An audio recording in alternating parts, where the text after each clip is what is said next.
Hello students, in today's lecture we will discuss chapter 3rd of history, which is the American War of Independence. In this chapter we will learn about causes of the American War of Independence and the birth of the United States of America. Let's begin with the chapter. The world as we know it today would not have been the same without some notable revolution in the late 18th century in America and France. People of two countries far removed from each other were engaged in bringing about changes to political power that shaped the future course of history. On one hand, the American War of Independence laid down the principle of democracy. On the other hand, the French Revolution promoted the ideas of liberty, equality and fraternity. तो जो world की स्थिति आज है वो कुछ revolutionary movements आई थी, ठीक है, नोटेबल कुछ चेंजेस देखे गए थे लेट 18th सेंचुरी में, जिसकी वजह से जो हमारी आज की सिचुएशन है वो कायम हुई थी. कौन सी दो रेवोल्यूशन थी. Main revolution American war of independence जो 1775 से लेकर 1783 तक लड़ी गई थी, और उसके बाद फ्रेंच रेवोल्यूशन जो 1789 से 1795 तक लड़ी गई थी. तो अब अमेरिकन वॉर ऑफ इंडिपेंडेंस से हमें किस चीज़ का आइडिया मिला? हमें मिला डेमोक्रेटिक फॉर्म ऑफ गवर्नमेंट का आइडिया, डेमोक्रेसी का आइडिया मिला. और जो फ्रेंच रेवोल्यूशन थी इससे हमें किस चीज़ का आइडिया मिला? इससे मिला हमें लिबर्टी, इक्वालिटी और फ्रेटर्निटी का आइडिया. तो हम अमेरिकन वॉर ऑफ इंडिपेंडेंस के बारे में पढ़ते हैं. The American war of Independence और the American Revolution is the landmark event in the history of modern world. The American war of Independence was fought between imperial Great Britain and its 13 colonies in North America, which resulted in the birth of a new nation, the United States of America, under the leadership of George Washington. जो American war of independence हुई वो हुई 13 colonies of America, and जो उस time पे rule कर रहा था उन पे कौन? ब्रिटिशर्स, उनके बीच में, ठीक है. और इसमें जीत किसकी हुई? 13 कॉलोनीज की, और उन्होंने अपना रूल वहाँ पे कायम रखा और नया नेशन की डेवलपमेंट हुई. कौन सा था वो? United states of America. और उसकी लीडरशिप किसने की? जॉर्ज वॉशिंगटन ने, ठीक है. क्रिस्टोफर कोलंबस ने 1492 को डिस्कवर किया ये अमेरिका, ठीक है. उसके बाद बहुत सारे यूरोपियन सेटलर्स यहाँ पे सेट हुए जिन्होंने यहाँ पे 13 कॉलोनीज सेटअप की. यही कॉलोनीज बाद में इकट्ठी होकर इन्होंने अमेरिकन वॉर ऑफ इंडिपेंडेंस लड़ी, अपने आप को फ्री करवाने के लिए. ब्रिटिशर्स थे. तो अब causes of the American war of independence, उसके कॉजेज़ क्या थे? सबसे पहले economic reasons. 13 colonies were under the control of British government.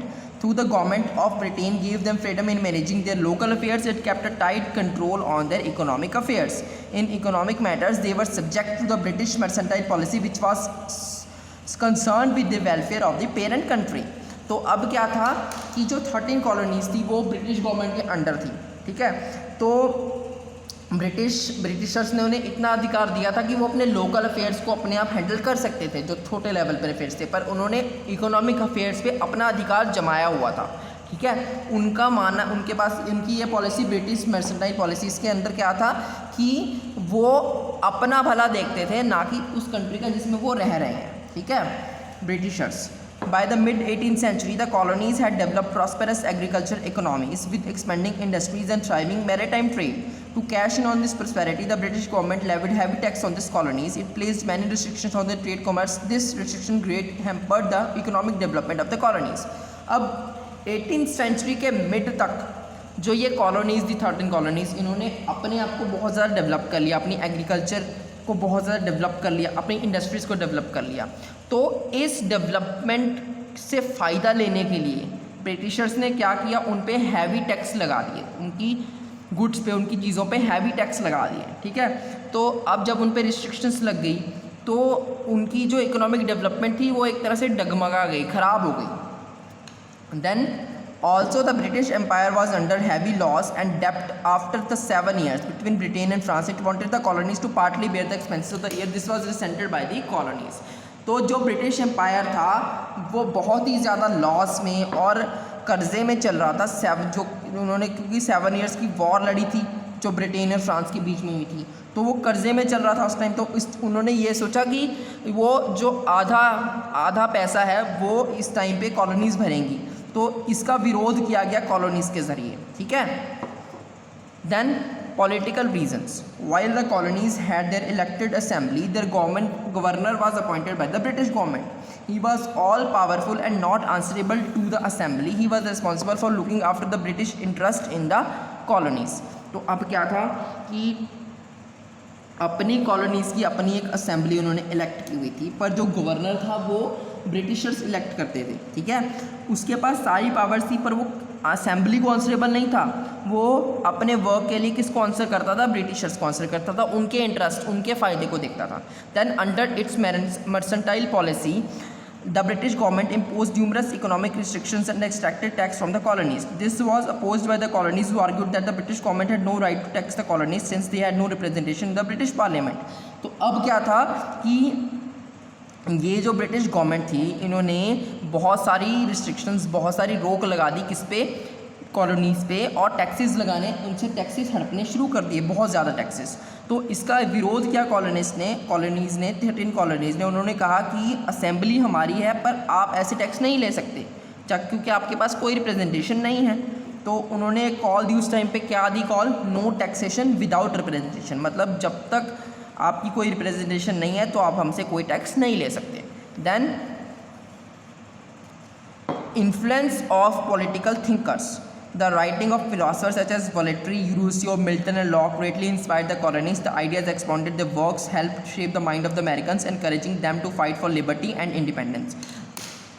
तो अब कई लोग ऐसे थे जिन्होंने अपनी थिंकिंग से लोगों को इंस्पायर किया इंडिपेंडेंस पाने के लिए। वो कौन से लोग थे अपनी राइटिंग से जिन्होंने इंस्पायर किया? Voluntary, Rocio, Milton and lock. तो इन्होंने अपनी राइटिंग से लोगों को इंस्पायर किया कि वो ब्रिटिशर्स के खिलाफ खड़े हों और इंडिपेंडेंस के लिए मांग करें।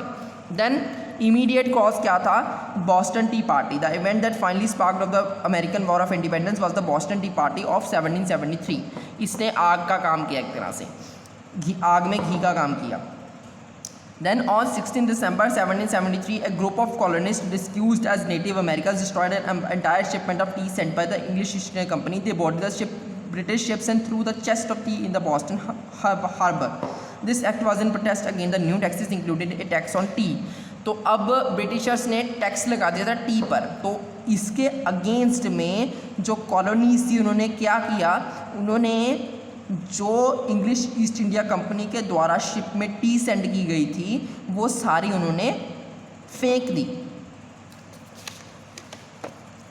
तो एक तरह से ये प्रोटेस्ट थी अमेरिकन्स की ब्रिटिशर्स के खिलाफ इंडिपेंडेंस के लिए, ठीक है। तो इसके बाद बिगनिंग हो गई थी अमेरिकन वॉर ऑफ इंडिपेंडेंस की, ठीक है। With the Boston Tea Party, the colonists openly challenged the authority of the British government and their right to levy taxes. इसके बाद उन्होंने सीधा ही चैलेंज कर दिया ब्रिटिश गवर्नमेंट को, और उन्होंने जो हैवी लेवी टैक्सेस उन्होंने लगाए थे उनको चैलेंज किया कि ये नहीं होने चाहिए। In 1774, all the colonies sent their delegates. The first Continental Congress held in Philadelphia. तो 1774 में सारी कॉलोनीज़ को, जॉर्जिया की कॉलोनी को छोड़ के सारी कॉलोनीज़ ने अपने रिप्रेजेंटेटिव को, डेलीगेट्स मीन रिप्रेजेंटेटिव को, अपने रिप्रेजेंटेटिव को भेजा फिलाडेल्फिया में, ठीक है। तो उन्होंने वहाँ पे ये अपील की कि जो बेकार के लॉज लगाए गए हैं उन्हें वापस लिया जाए, उन्हें ख़त्म किया जाए, ठीक है। तो एक तरह से ये उन्होंने, जो किंग था उस टाइम पे ब्रिटिश किंग, उसने एक तरह से ये वॉर देखी, उन्होंने एक तरह से विद्रोह देखा, ठीक है। इसको दबाने के लिए उन्होंने वहाँ पे ब्रिटिश आर्मी को भेजा। With an open declaration of war by Britain, the colonies set up their own army at the second continental congress in 1775 and chose George Washington as the commander in chief of their forces. तब जब उन्होंने देखा कि ये बात से तो नहीं मानेंगे, उन्होंने एक तरह से वॉर डिक्लेयर कर दी है, तो उन्होंने क्या किया? अपनी आर्मी खुद की बनाई, और किसके अंडर बनाई? जॉर्ज वाशिंगटन को अपना कमांडर इन चीफ घोषित किया। Then on 4th July 1776, the representative of the colonies met again in Philadelphia and signed the Declaration of Independence, declaring that their independence from British rule. The Declaration of Independence, drafted by Thomas Jefferson, is seminal for its revolutionary ideas of liberty and equality. It stated that all men are born equally and have the right to life and liberty. अब 4 जुलाई 1776 तो सारी colonies के representatives delegates एक जगह पे इकट्ठे हुए Philadelphia में। तो उन्होंने इंडिपेंडेंस डिक्लेयर कर दी कि हम अब ब्रिटिशर्स के अंडर नहीं रहेंगे, ठीक है। उन्होंने ये डिक्लेयर किया कि हम अपनी अलग गवर्नमेंट बनाएंगे, हम ब्रिटिशर्स के अंडर काम बिल्कुल नहीं करेंगे, ठीक है। तो ये एक तरह से बिगिनिंग थी अमेरिकन वॉर ऑफ इंडिपेंडेंस की, जो 6 साल तक चली। Then birth of United States of America. The long war for independence ended in 1781 after the colonists defeated the British forces. However, it was only in 1783 that the British government formally recognized the independence of the 13 revolutionary colonies by the Treaty of Paris. तो ये जो independence की war थी ये बहुत लंबी चली, ठीक है। उसके बाद कॉलोनिस्ट ने, जो कॉलोनीज थी 13 कॉलोनीज, उन्होंने ब्रिटिश फोर्स को डिफीट कर दिया, ठीक है। उसके बाद 781 में डिफीट हो गई थी, पर 1783 में ब्रिटिश गवर्नमेंट थी, उन्होंने ऑफिशियली माना कि ये जो 13 कॉलोनीज हैं इनको इंडिपेंडेंस दी जाती है ट्रीटी ऑफ पेरिस के अंडर। इस ट्रीटी के अंडर उनकी इंडिपेंडेंस घोषित कर दी गई और ये बोला गया कि जो वो कॉलोनीज है वो अब यूनाइटेड स्टेट्स ऑफ अमेरिका के नाम से जानी जाएंगी, ठीक है। उसके बाद यूनाइटेड स्टेट्स ऑफ अमेरिका का रिटन कॉन्स्टिट्यूशन बनाया गया, ठीक है। जॉर्ज वाशिंगटन को फर्स्ट प्रेसिडेंट घोषित किया गया यूनाइटेड स्टेट्स ऑफ अमेरिका का। So thank you students for today.